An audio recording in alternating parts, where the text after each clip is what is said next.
Tatlong Pilipino ang kumpirmadong nasawi sa matinding pag-ulan at pagbaha sa United Arab Emirates. May report si Tina Panganiban Perez.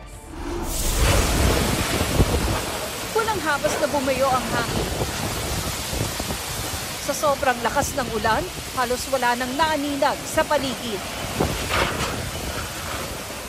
Yan ang pinakamatinding pag-ulang naranasan sa United Arab Emirates sa nakalipas na 75 taon ayon sa UAE National Meteorology Center. Ang resulta, malawakang pagbaha. Tumirik tuloy ang ilang sasakyan.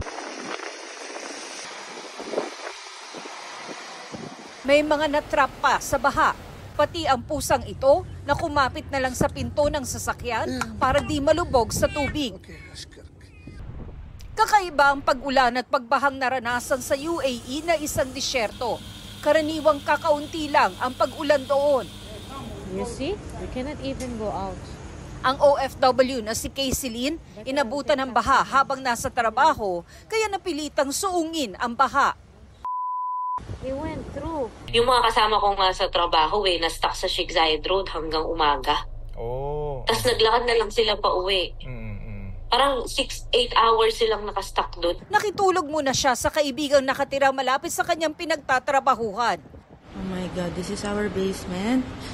And the water is almost at the ceiling already. Baha rin ang basement doon. Umuwi si Kayceline kinabukasan pero kinailangan maglakad ng 1.5 oras dahil sa baha. Kinumpirma ng Department of Migrant Workers na 3 OFW ang nasawi sa baha. 2 ang di nakahinga sa loob ng sasakyan, habang naaksidente naman ang isa. Naipaalam na raw ito sa kaanak ng mga nasawi, pero di pa raw pwedeng sabihin ang pangalan ng lalaki at 2 babae. Giit naman ng UAE National Meteorology Center, hindi sila nag-cloud seeding gaya ng duda ng iba. Dulot daw ang ulan ng low pressure system na posibleng pinalala ng climate change. Tina Panganiban Perez, nagbabalita para sa GMA Integrated News.